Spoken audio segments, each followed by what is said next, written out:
Hello बच्चों, कैसे हैं आप सब। आई होप्स आप सब बहुत अच्छे होंगे और अपनी पढ़ाई बहुत अच्छे से कर रहे होंगे।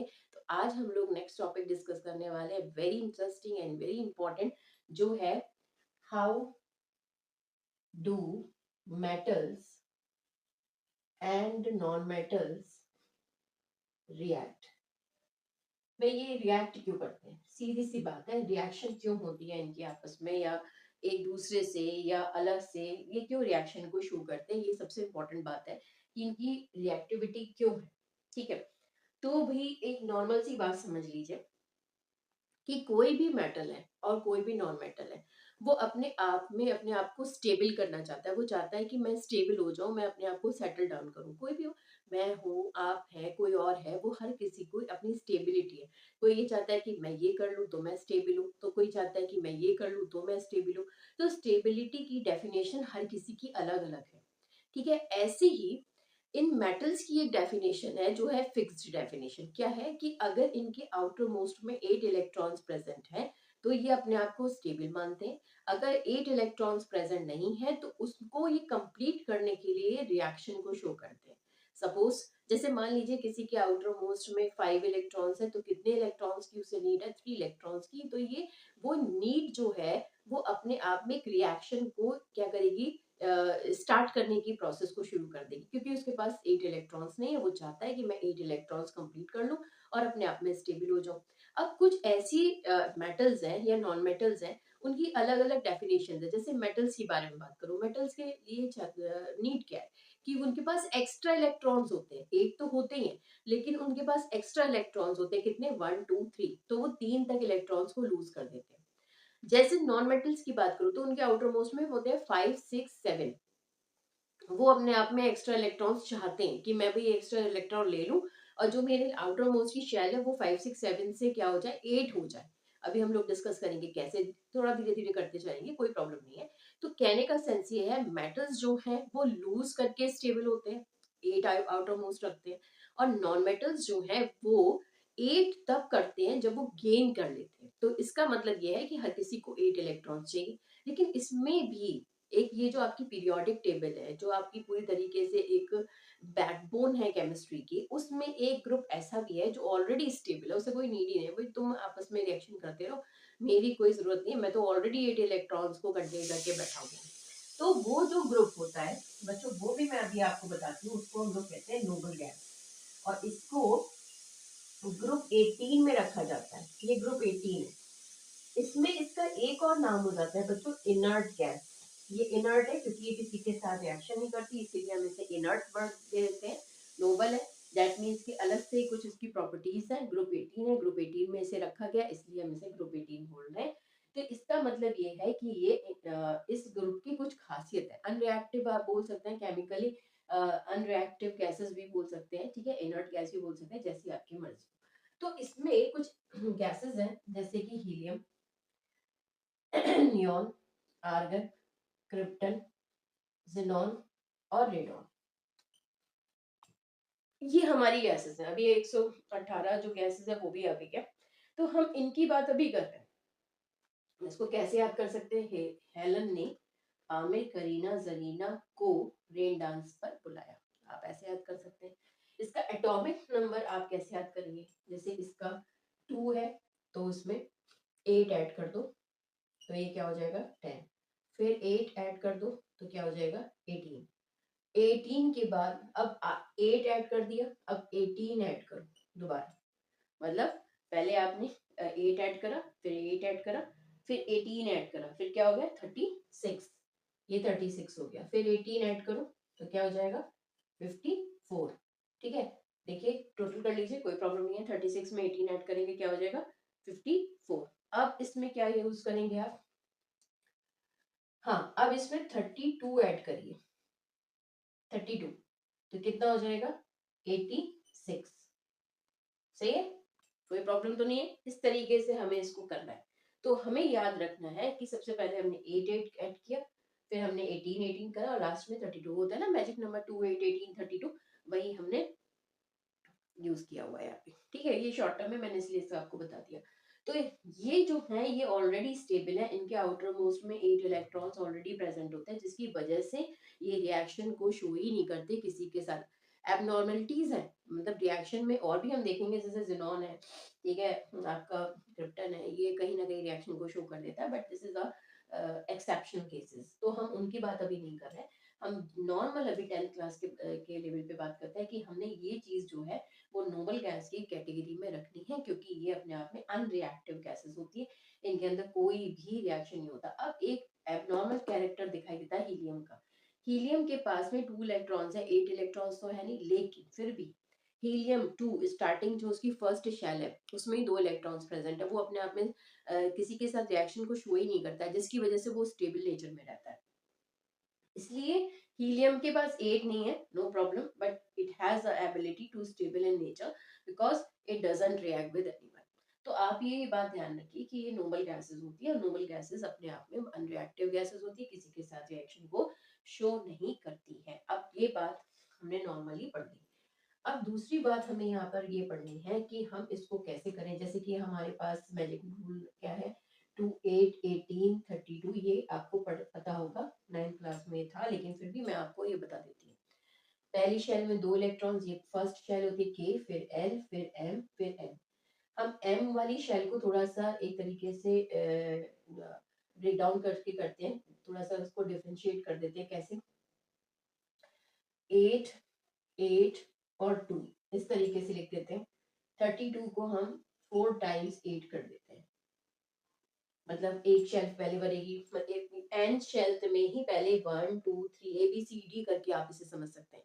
पहले आप 8 भरेंगे, फिर 8 भरेंगे, क्योंकि रूल ही 8 को फिल कराने का है। ऐसा नहीं है कि 9 यहाँ लिख दिया, फिर आपने यहाँ 10 लिख दिया, फिर आपने यहाँ पे 6 लिख दिया, ऐसा कुछ नहीं। आपको पहले पूरी फिलिंग करनी पड़ेगी। जैसे 8 कंप्लीट हो गया, आप दूसरे वाले उसमें जाएंगे, उसके आप कह सकते हैं सब पार्ट्स में, और फिर हम 8 फिर फिल करेंगे, फिर 8 फिल, जब चारों 8 फिल हो जाएंगे तो उसकी जगह 32 लिख देंगे। ठीक है? ऐसे 18 का है, पहले 8 फिल करेंगे, फिर 8 फिल करेंगे, फिर हम 2 जब फिल कर देंगे तो डायरेक्ट हम 18 फिल करेंगे, और फिर हम 32 में एंटर करेंगे।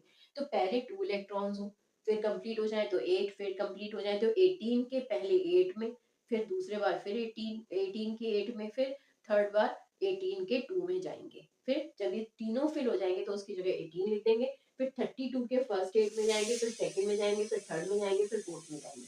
इस तरीके से हमें इसका प्रोसेस को कंटिन्यू करना पड़ता है। ठीक है? आई होप ये क्लियर होगा, आप इसे नोट कर सकते हैं। फिर मैं आगे बढ़ती हूँ, फिर नेक्स्ट टॉपिक स्टार्ट कराती हूँ।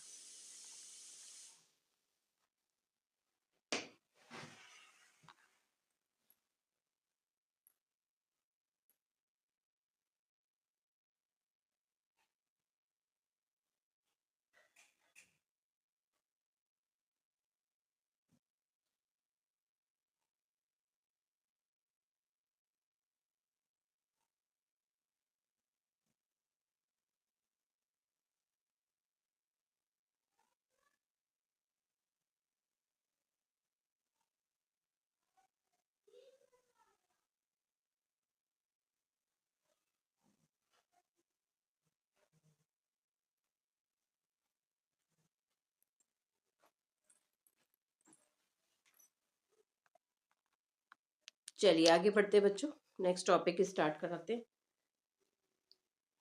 तो हमने ये बात क्लियरली समझ ली कि ये हमारा जो 18 वाला कॉन्सेप्ट है, 2 8 18 32, वो इस तरीके से कैरी आउट होगा, और हमें इस सीक्वेंस को लर्न करके रखना है। ठीक है?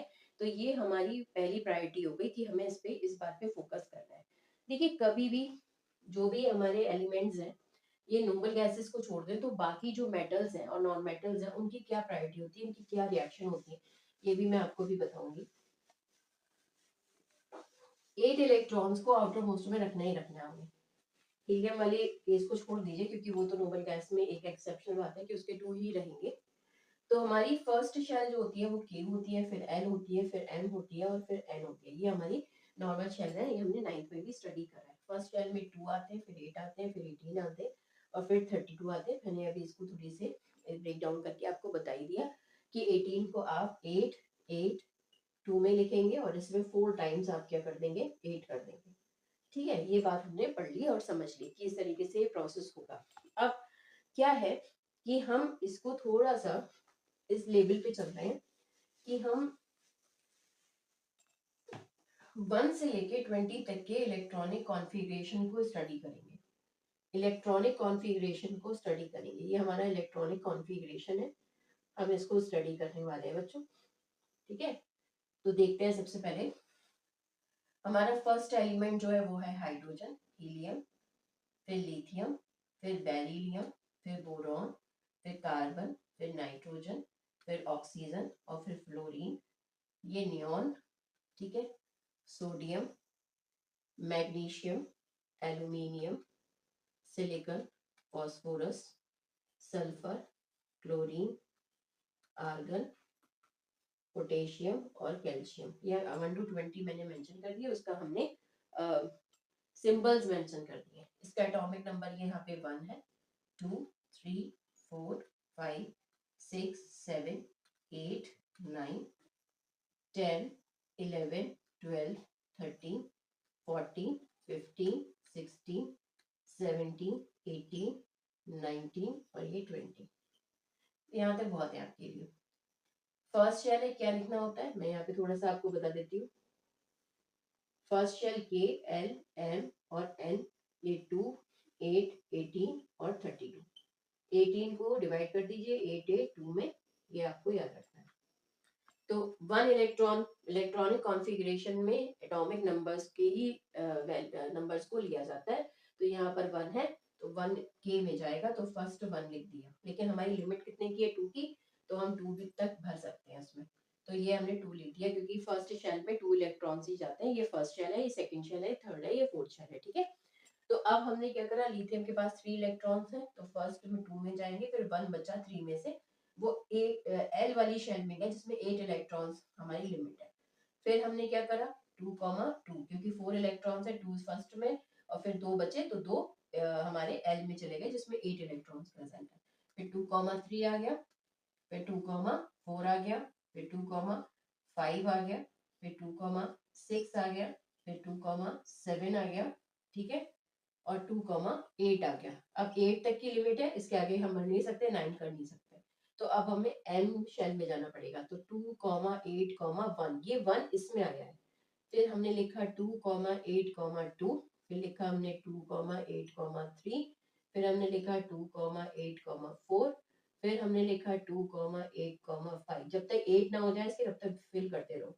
2, 8, 6, फिर हमने लिखा 2, 8, 7 और लास्ट में हमने लिखा 2, 8, 8। अब ये वाले 8 फिल हो चुका, अब इस वाले 8 में जाएंगे। फिर 2, 8, 8, 1, फिर 2, 8, 8, 2। ये हमारे यहाँ तक इस वाली शेल तक भर चुके, मतलब 8 तक बढ़ चुके। तो ये हमारा प्रोसेस है।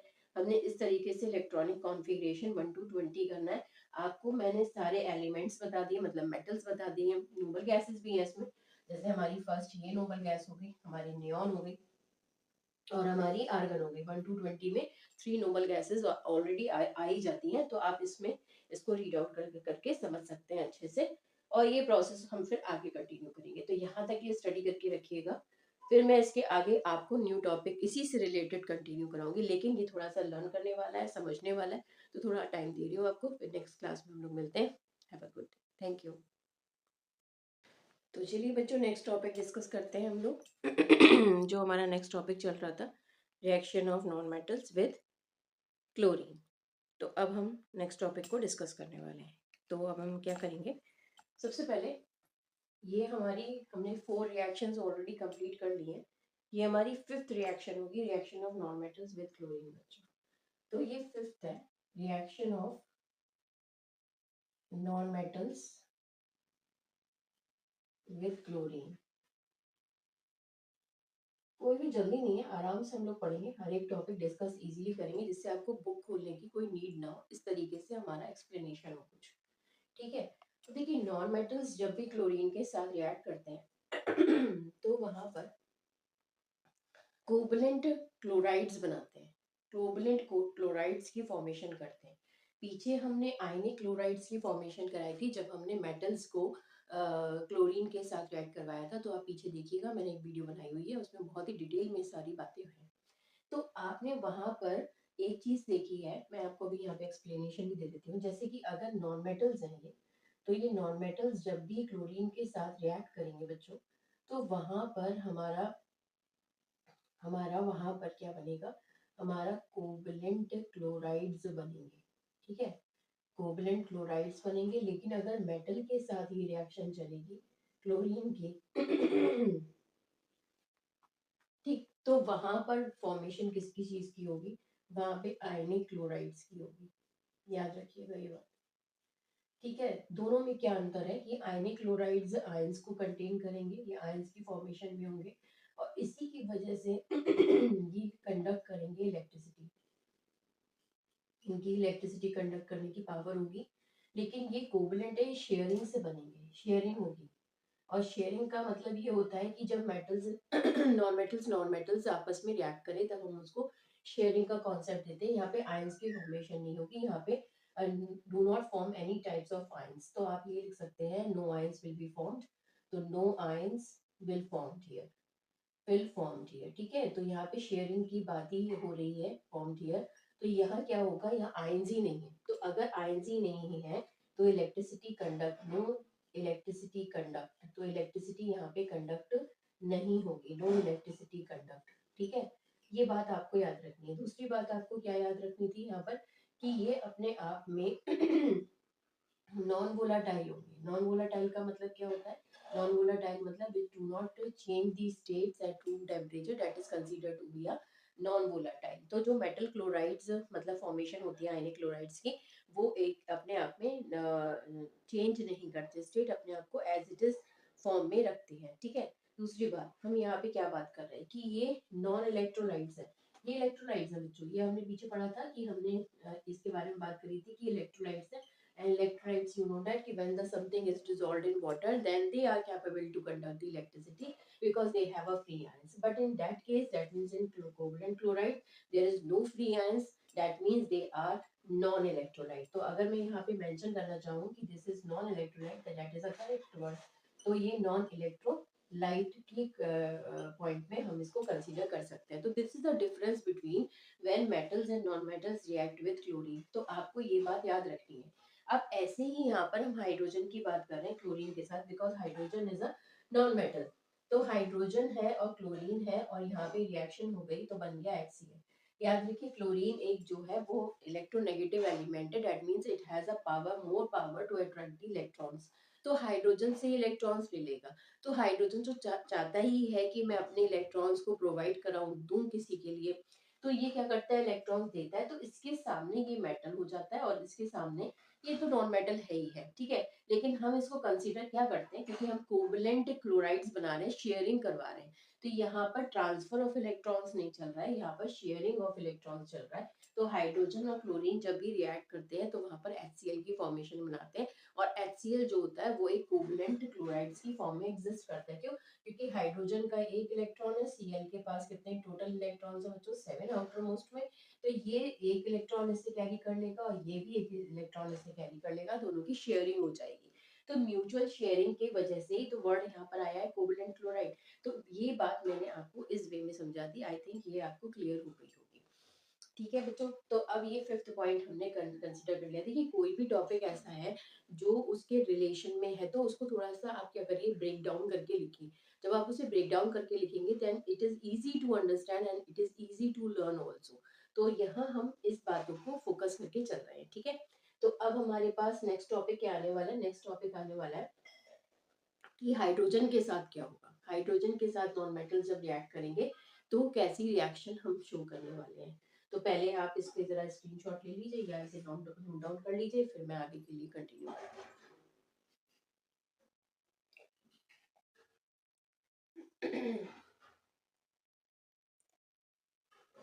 मैं बहुत ही स्लो चल रही हूँ इसलिए बच्चों, क्योंकि आपको कोई प्रॉब्लम ना हो, आपको कोई दिक्कत ना हो, इसलिए क्योंकि हर टॉपिक बहुत ही इंपॉर्टेंट है। जब डिटेल में कोई चीज़ समझी जाती है तो उसके न्यूमेरिकल्स हैं, उसके थ्योरेटिकल क्वेश्चंस है, वो भी हम आसानी से कर लेते हैं, क्योंकि नंबर ऑफ क्वेश्चंस जो ऐसे हैं वो इन्हीं पे बेस्ड होते हैं कि भाई थ्योरी आई और हमने उसको एक्सप्लेनेशन में दे दिया। तो मैं इसे रब कर दूं। ठीक है, अब देखिए एक रिएक्शन और मैं यहाँ पे इसकी बता देती हूँ आपके लिए। जैसे हमने लिया P4, जानते हैं ना P4 को P की फॉर्म में नहीं लिखना है, एक तरीके से थोड़ा सा ये स्टैंडर्ड वे में हमें लिखना है, तो P4 हम लोग लिखते हैं क्योंकि 4 एटम्स मिलके ही फास्फोरस की फॉर्मेशन कराते हैं। तो क्लोरीन बनाया और हमने बना दिया यहाँ पे PCl3। ये हमारा क्या हो गया, फास्फोरस ट्राइक्लोराइड। ये भी एक तरीके का क्या है, आपका कोवलेंट क्लोराइड है और इसमें भी शेयरिंग होगी। जैसे फास्फोरस क्या है, फास्फोरस जो है वो अपने आप में आउटर मोस्ट में 5 इलेक्ट्रॉन्स रखता है। अभी आप डिस्कस हम लोग करेंगे कैसे। तो ये हमने 1 2 3 ये 4 5 एक साथ कर दिए, पेयर्स बना के चलो, जहाँ पे हमें जितने शेयर करवाने हैं वो हमने 1 2 3 रख दिए, जो बचे हैं वो हमने पेयर्स में रख दिए। तो Cl यहाँ पे मेंशन कर दिया, ये Cl हमारा यहाँ पे आ गया। इसके आउटर मोस्ट में टोटल इलेक्ट्रॉन 7 होते हैं बच्चों, तो मैंने 7 मेंशन कर दिए ये वाले, ठीक है। और ये वाले मैंने इधर मेंशन कर दिए, टोटल 7 इलेक्ट्रॉन्स है। फास्फोरस को 3 की नीड है और हर क्लोरीन को एक एक इलेक्ट्रॉन की नीड है, तो ये इसके 8 हो गए। देखिए ये इसके टोटल 8 हो गए, ये फास्फोरस से ले रहा है। और ये इसके 8 हो गए, दिखाई दे रहा होगा आई थिंक सो, ये वाले, ठीक है। अब हमने क्या करा कि ये अब फास्फोरस के पास तो टोटल 5 थे, एक एक इलेक्ट्रॉन ये भी तो इनसे लेगा, तो ये यहाँ से इसने क्या करा, ये सारे इलेक्ट्रॉन्स जितने दिए थे उतने भी इसने ले लिए, क्योंकि म्यूचुअल शेयरिंग का मतलब ये होता है कि भाई जितने आप इलेक्ट्रॉन्स मुझे दोगे मैं उतने इलेक्ट्रॉन्स आपको दूंगा, तो शेयरिंग यहाँ पर अकर होगी। तो इसी वजह से PCl3 जो है वो कोवलेंट क्या बनाता है, क्लोराइड्स की फॉर्मेशन करता है। अब हम बात करेंगे नॉन मेटल्स की हाइड्रोजन के साथ। चलिए मैं इसको रब कर दे रही हूँ। नेक्स्ट टॉपिक हमारा है कि कब ऐसी रिएक्शंस पॉसिबल हैं जहाँ पे हाइड्रोजन के साथ रिएक्शन शो होगी। तो यहाँ पे हाइड्रोजन के साथ हमने दिखा दी। अब यहाँ बहुत ही इंपॉर्टेंट चीज है, दो रिएक्शंस हमें लेनी है, फर्स्ट एंड सेकंड। इन दो रिएक्शन से ही हमारा काम हो जाएगा, क्योंकि हमें बेसिक बात करनी है यहाँ पे। हम सबसे पहले नाइट्रो नॉन मेटल्स को बना रहे हैं, नॉन मेटल्स ले रहे हैं सल्फर, और सल्फर के साथ हाइड्रोजन की रिएक्शन को शो करा रहे हैं। एक हम ले रहे हैं नाइट्रोजन और यहाँ पे हम हाइड्रोजन के साथ रिएक्शन को शो करा रहे हैं। This is very common reaction and very important reaction also. अब होता क्या है बच्चों, जब ये इसके साथ रिएक्ट करता है तो बनाता है H2S, और H2S जो होती है ये कोवलेंट हाइड्राइड हो जाता है। हमने पीछे आयनिक हाइड्राइड्स भी पढ़े मेटल्स के केस में, तो ये कोवलेंट हाइड्राइड्स की फॉर्मेशन होती है। इसकी एक स्मेल बहुत ही ऐसे इरिटेटिंग स्मेल, एक पंजेंट स्मेल होती है, जिसे आप कह सकते हैं जैसे रॉटन एग्स हैं, जैसे अंडे अगर सड़ जाते हैं तो उनकी जो स्मेल निकलती है, जस्ट लाइक दैट वन, हम इसको कंसीडर कर सकते हैं कि H2S जो है उस तरीके की स्मेल को प्रोड्यूस करने लगता है। तो वो चीज हमारे सामने आती है कि H2S की स्मेल कैसी होगी, पंजेंट होगी, इरिटेटिंग होगी, और ऐसी होगी जैसे रॉटन एग्स है। ये वर्ड आते हैं क्वेश्चन में, इसलिए मैं आपको बता रही हूँ। दूसरी रिएक्शन हमारी जो है वो नाइट्रोजन और हाइड्रोजन की है, और ये अमोनिया फॉर्मेशन कराती है, जिसमें हम लिखते हैं NH3।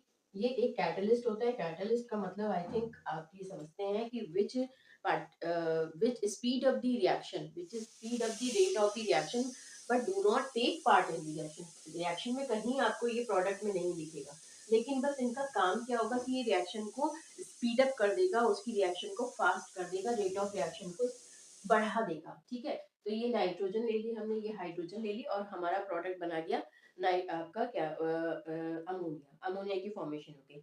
इस प्रोसेस को क्या बोला जाता है, इस प्रोसेस को बोला जाता है हैबर्स प्रोसेस। अमोनिया फॉर्मेशन को हम लोग क्या बोलते हैं बच्चों, हैबर्स प्रोसेस के थ्रू ये फॉर्म होता है। मैंने आपको बता दिया है, आगे फर्दर आप इसे याद करना चाहें तो कर लीजिए, आगे तो आने ही वाला है। तो हैबर्स प्रोसेस है ये, जिसमें अमोनिया फॉर्मेशन होती है with the help of nitrogen and hydrogen. Nitrogen is a non-metal, sulphur is also a non metal, hydrogen react, तो यहाँ पे कोवलेंट हाइड्रेट्स की फॉर्मेशन हो रही है। तो बेसिकली हम लोग यहाँ पे ये बात कर रहे हैं कि जो हमारे फॉर्मेशंस हैं, जो भी जैसे अब नॉर्मल हम बहुत ही कॉमन एग्जांपल ले लेते हैं हाइड्रोजन और ऑक्सीजन का भी। तो what is the product H2O, this is also a covalent hydride. लेकिन यहाँ पर हम बात ये करें, क्योंकि हमने इसको किस में पढ़ा था, हमने पढ़ा था ये न्यूट्रल ऑक्साइड्स भी होता है, ठीक है। तो ऑक्साइड ऑक्सीजन आ गया, तो इसलिए हम ऑक्साइड्स के बारे में बात कर लेते हैं, इसलिए ये अलग से हमने बात कर ली थी, लेकिन हम इसे पढ़ सकते हैं, कोई प्रॉब्लम नहीं है। तो आप ये ध्यान रखिए कि जब भी कभी नॉन मेटल्स जो है वो कोवलेंट हाइड्राइड से ही फॉर्म होंगे, मतलब नॉन मेटल्स जो है वो कोवलेंट हाइड्राइड्स ही फॉर्म करेंगे। कभी भी वो आयनिक हाइड्राइड्स को फॉर्म नहीं कर सकते, क्योंकि नॉन मेटल्स कोवलेंट क्यों करेंगे, क्योंकि शेयरिंग करानी, और नंबर ऑफ इलेक्ट्रॉन्स तो है नहीं जो दे देंगे, तभी तो आयंस की फॉर्मेशन होगी। आयंस बनाने के लिए इलेक्ट्रॉन्स को देना भी पड़ता है, और या एक्स्ट्रा में हो तो लेना भी पड़ता है। ठीक है, लेकिन हम यहाँ पे कोई ऐसा प्रोसेस नहीं देख रहे हैं, इनके पास तो ऑलरेडी वैसे ही कमी है, तो ये क्यों किसी को इलेक्ट्रॉन्स देंगे, ये खुद चाहेंगे कि मैं भी स्टेबल हो जाऊं। तो ये इसलिए इलेक्ट्रॉन्स देने की कैपेबिलिटी नहीं रखते, इसीलिए आयंस नहीं बनाते और कोवलेंट हाइड्राइड्स की तरफ जाते हैं। तो ये टॉपिक हमारा इसका है, ये 6 रिएक्शन थी हमारी। तो ये हमारा टॉपिक जो है वो रिएक्शन ऑफ नॉन मेटल्स के साथ था, जिसमें अलग अलग तरीके से हमने अलग अलग रिएक्शंस को स्टडी किया। ये टॉपिक अच्छे से ध्यान से पढ़िएगा आप लोग, और कोई अगर प्रॉब्लम आती है तो मुझे कमेंट बॉक्स में मेंशन करिएगा, लाइक एंड सब्सक्राइब करिएगा। Have a good day, bye.